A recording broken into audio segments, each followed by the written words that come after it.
Olá! Hoje vamos mergulhar numa história simplesmente incrível. É a história de Lisa Allen, uma mulher que viu a vida dela desmoronar e que conseguiu, com uma única mudança, reprogramar não só os seus hábitos, mas o próprio cérebro. Vamos entender a ciência por trás dessa transformação. E tudo começa aqui, nesse sentimento de desespero total. Essa frase da Lisa Allen, ela diz tudo, não é? Captura exatamente o que é chegar no fundo do poço. E foi justamente esse momento que se tornou o ponto de partida para uma das viradas mais impressionantes já estudadas pela ciência. E o palco para esse colapso e para o renascimento que veio depois, um lugar a milhares de quilômetros de casa, a cidade do Cairo, no Egito. Ok, vamos montar o cenário. A situação da Lisa era caótica. Ela tinha acabado de passar por um divórcio bem traumático, estava atolada em dívidas, com quase 30 quilos a mais e fumando sem parar. O ponto mais baixo de todos veio numa manhã no Cairo. Completamente desorientada pelo fuso horário, no escuro do quarto, ela foi pegar um cigarro e tentou acender uma caneta. Aquele cheiro de plástico queimado foi o estalo, foi o basta. E foi ali, naquele exato momento de fracasso, que surgiu uma ideia quase absurda. Ela percebeu que precisava de um objetivo, um foco, e decidiu que, em um ano, ela voltaria para o Egito para cruzar o deserto a pé. Essa decisão, por mais maluca que parecesse na hora, foi a faísca que mudou tudo. Mas a pergunta é, por que ela estava presa nesse ciclo para começo de conversa? A resposta, gente, está na neurociência. Para a gente entender como a Lisa se transformou, primeiro a gente precisa entender a força que nos mantém presos nos nossos piores comportamentos. E essa força tem nome. É o loop do hábito. Pensa nisso como se fosse um atalho do nosso cérebro. Ele adora ser eficiente, então ele transforma ações que a gente repete em rotinas automáticas. Para quê? Para liberar espaço mental para a gente se preocupar com outras coisas. E esse processo tem 3 partes. E essa imagem ilustra o ciclo perfeitamente. Primeiro, tem a deixa, que é o gatilho, o que manda o cérebro entrar no piloto automático. Depois, vem a rotina, que é o comportamento em si, pode ser físico, mental ou emocional. E por fim, a recompensa, que é o que faz o cérebro pensar, opa, isso foi bom, vamos guardar esse loop para usar de novo.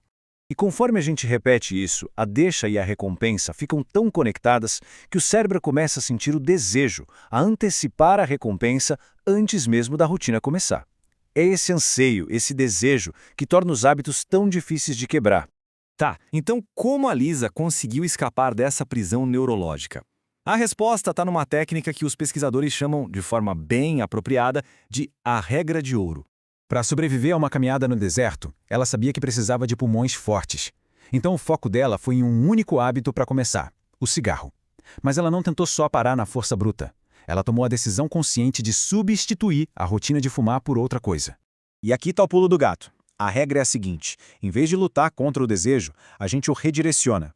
Mantém o mesmo gatilho, busca uma recompensa parecida, mas troca a rotina ruim por uma rotina boa. Simples assim. Olha só como isso funcionou na prática com ela. A deixa para o cigarro era o estresse. A recompensa era um alíviozinho químico e rápido. A Lisa manteve a deixa. Quando se sentia estressada, em vez de pegar um cigarro, ela calçava os tênis e ia correr. E a nova rotina deu a ela uma recompensa muito, mas muito mais poderosa. Não era só a química das endorfinas, era a sensação de vitória, de controle. Era um poder que o alívio passageiro do cigarro jamais poderia oferecer. E a história da Lisa não é só um caso isolado, uma anedota. Ela acabou se tornando a participante favorita de um grande estudo financiado por uma instituição super respeitada. Uma equipe com neurologistas, psicólogos, geneticistas, todo mundo analisando o cérebro dela para entender, em nível celular, como essa transformação aconteceu. E o que esses cientistas descobriram foi impressionante. Ao mudar um único hábito, só um, a Lisa desencadeou uma cascata de mudanças positivas em todas as áreas da vida dela. Os resultados falam por si. Em poucos anos, ela perdeu aqueles 27 quilos, quitou todas as dívidas, se manteve no emprego por mais de 3 anos e mais, correu uma maratona, comprou uma casa, começou um mestrado e tudo começou com a decisão de trocar o cigarro pela corrida. Esse fenômeno tem um nome, hábito angular. É como se fosse a peça principal de um dominó.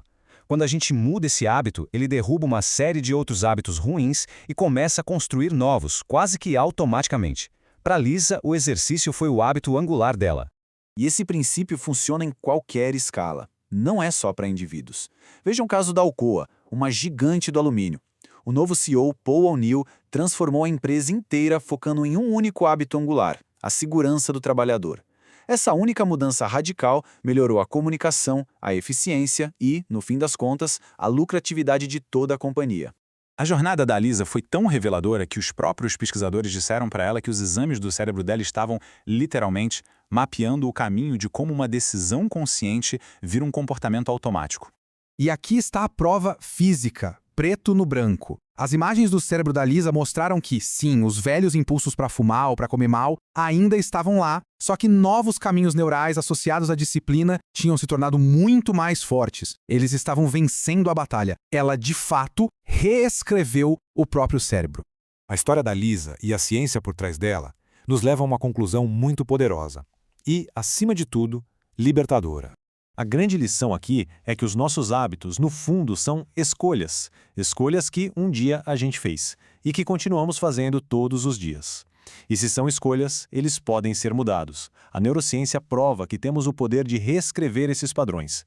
E o plano para começar é até simples. Primeiro, identificar a rotina ou comportamento a ser mudado. Segundo, se perguntar o que eu estou buscando de verdade com isso. É alívio? Distração?